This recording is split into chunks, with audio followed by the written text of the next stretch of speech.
Okay, hello. I wasn't on last week because I was tired or a lot of work. Anywho, I'm going to review 2 weeks ago the comics that I picked up in a very speedy quick round. And then after the 4 highlighted ones, I will do an arts and crafts. Arts and crafts, you say? That's right. Arts and crafts. Okay, Jersey Gods #2. I'm still in between. Like, I'm still intrigued to buy the next issue. But if it doesn't pick up, I'm going to be dropping it pretty soon. But I'm hanging in there. Batman Cafoni #3. There is ups and downs all over the place with this issue. Sometimes you feel like it's not Batman's voice, and Kevin Smith is kind of doing his own thing, which he's entitled to. He's the writer. And there's other times where Kevin Smith's potty humor really made me laugh right out loud. So I'm all over the place. I don't know if you pick it up or not. You might hate it. You might love it. Give it a quick read in the comic book store, and if you're on board, you're on board. The Boys #28, the deconstruction of X-Men, which was a lot of fun. And yeah, the series has kind of got its highs and lows. Every arc is, as of late, it's been picking up. So definitely. Secret Six #7. I'm a sucker for this series, and I think it's a lot of fun. There's not much to it. You don't ponder. You go with the flow. And that's what I like about Gail Simone's writing. War of the Kings #1. The only complaint, the real major one I have, this is supposed to come out after X-Men Kingbreaker #4, which kind of ruined X-Men Kingbreaker #4 for me. But I'm a big sucker for big space cosmic events. This is still good, but it's not as good as Annihilation or Annihilation Conquest. But it's still really good. I'm not saying anything else but that. Okay, Daredevil, Return of the King Part 1. It was issue 116. This is a good story. It's great, and then you get a great mindset of Kingpin. The only thing is, I saw the family getting off a mile away. Like I said, predictability, a little, yeah. World of Krypton #1. This is the whole thing where it's been leading up to. Yay! This is fun. Just a setup issue for where it's gonna go. But Superman is joined the army. Yeah, it's kind of weird. But whatever. You know, I like it, and this is paid off, and I love the cover art. Gary Frank, yeah. Secret Warriors issue #2. Not as strong as the #1 kick. Kind of sliding down, but it's still like when I'm saying that, I'm not saying trashing it, but it's a great book. The art is beyond amazing. The story is phenomenal, but you know it's kind of hard to keep up that #1 pace. This is still great. Add this to your series. You won't be disappointed. So I'm not going to nitpick. Just pick it up. It's good stuff. Deadpool #8. It was my first time picking up a Deadpool comic. I've been introduced to the character before, and every time he's been in there, in a comic book that I'm reading, I enjoyed him. He's kind of like the Bugs Bunny of people. I have this huge window. People are looking at me. Deadpool #8. Yeah, I never was enticed enough to pick up a Deadpool comic because he seemed like a simple character enough, and there wasn't really much depth to him.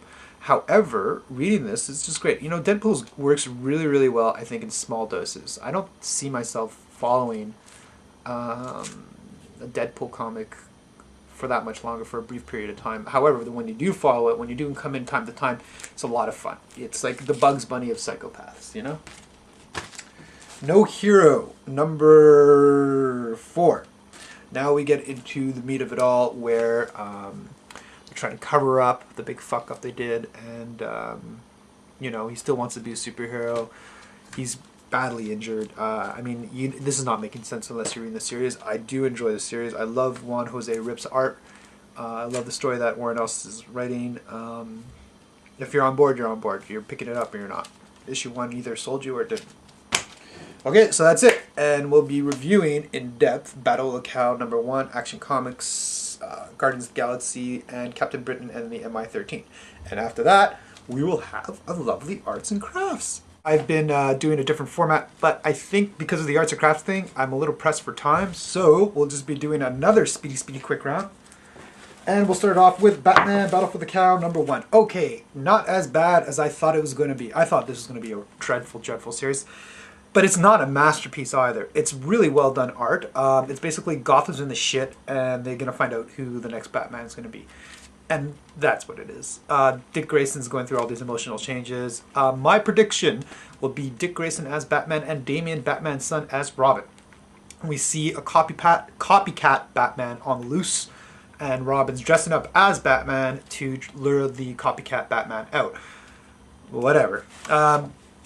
When Batman takes a holiday, Gotham goes to shit. But you know what? I'd still pick it up. I thought it was going to be fucking horrible, but it's not. So, meh. Action Comics 875, World Without Superman. This is really good. I liked it a lot. There's sleeper, you know, sleepers.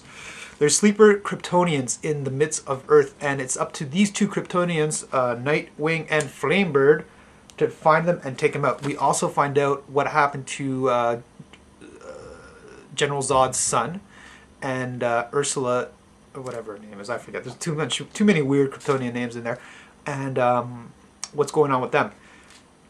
You see snippets of Lois Lane and General Lane and other Superman characters, secondary characters in the midst. It's a good solid book, and especially without Superman being it, and especially since the Superman books were so high, it's kind of weird to take them out of them right now. I'm super intrigued. I want to know the further adventures of Flamebird and Nightwing. I want to see them take out these Kryptonian sleepers. And it's a really good concept too, so I like it a lot. And it's also showing that General Zod is up to no good, and he's planning this attack on Earth, and it's just around the corner. You found it out here first at Action Comics, so it's kind of probably going to tie into World Without Superman. So I think it's still pretty essential stuff that you need to pick up. So, with that being said, I enjoyed the issue very, very much, and I recommend everybody else pick it up. Guardians of the Galaxy number 11. This is cool space stuff. I've been really getting into Marvel space stuff as late, and Guardians of the Galaxy is a good, solid book. Great team dynamic. They get really good writing, great character voices. It's true to the Marvel universe. Different ideas. They're pretty big, but they don't affect other books. Like, you know, the whole universe is in the palm of their hands and shit like that. This is exploring the land of one of the realms of Limbo in the Marvel universe. And they get into this big epic battle with, I forget the guy's name, but another big space biggie. So, I mean, you know, if you like space adventures and cosmic odysseys, then, you know, you should definitely be picking up this book. And I'd hate to see it canceled, because it's good. And even if you're not, you appreciate the writing, you appreciate the humor of the book. Art's beautiful. New artist, I forget his name, landing something. Oh, just check it out for that. Just go in your LCS and just look at the artwork for that. Captain Britain MI13. This book is fucking banana shit crazy. Dracula declares war on the United Kingdom. Declares war on the United Kingdom because he's a land without nations. They can't accept that because that would acknowledge that Dracula has a nation. It's brilliant. Pete Wisdom is about the coolest fucking superhero out there. Like, you could shit on a platter and throw it at him. He'll duck out of the way. That's no problem. Let's save the day now. I'd love to see a spy story just on Pete Wisdom. Another spy story for that. I loved it.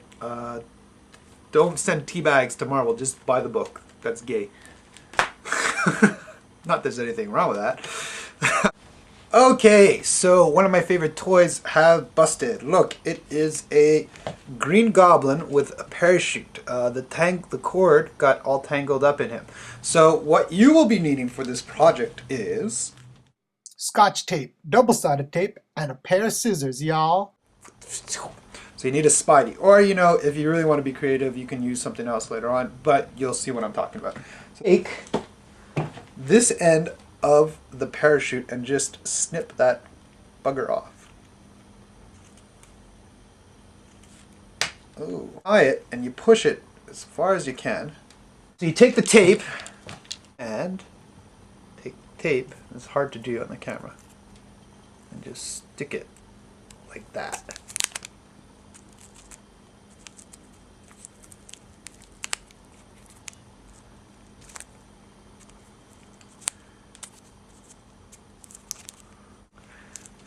I'm so like focused in on this right now, it's not even funny. I can't even do anything else. This is where your double-sided tape comes in, okay? Okay, I cut off a piece of my double-sided tape and I'm gonna stick it onto the end of my Green Goblin. And here yourself, you see, we needed to get some, let's see if we can't get that reinforcement there and there for the double tape, and it looks like it's sticking on the wall. And look at all these cords. Now, where do these cords lead up to? Speedy, man, and he's just fucking ready to bat dark rain, dark shit. Get over here, Norman.